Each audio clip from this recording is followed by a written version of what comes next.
2 Samuel 9. David dit, reste-t-il encore quelqu'un de la maison de Saül, pour que je lui fasse du bien à cause de Jonathan? Il y avait un serviteur de la maison de Saül, nommé Tsiba, que l'on fit venir auprès de David. Le roi lui dit, es-tu Tsiba? Et il répondit, ton serviteur. Le roi dit, n'y a-t-il plus personne de la maison de Saül, pour que j'use envers lui de la bonté de Dieu? Et Tsiba répondit au roi, il y a encore un fils de Jonathan, perclus des pieds. Le roi lui dit, où est-il?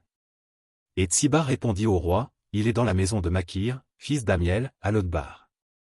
Le roi David l'envoya chercher dans la maison de Makir, fils d'Amiel, à Lodbar.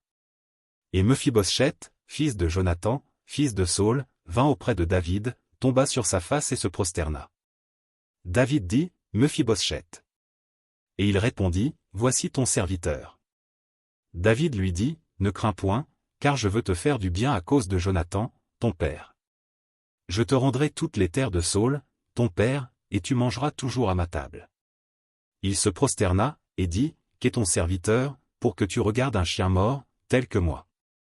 Le roi appela Tsiba, serviteur de Saül, et lui dit, je donne au fils de ton maître tout ce qui appartenait à Saül et à toute sa maison. Tu cultiveras pour lui les terres, toi, tes fils, et tes serviteurs, et tu feras les récoltes, afin que le fils de ton maître ait du pain à manger, et Mephibosheth, fils de ton maître, mangera toujours à ma table. Or Tsiba avait 15 fils et 20 serviteurs. Il dit au roi, ton serviteur fera tout ce que le roi mon seigneur ordonne à son serviteur. Et Mephibosheth mangea à la table de David, comme l'un des fils du roi.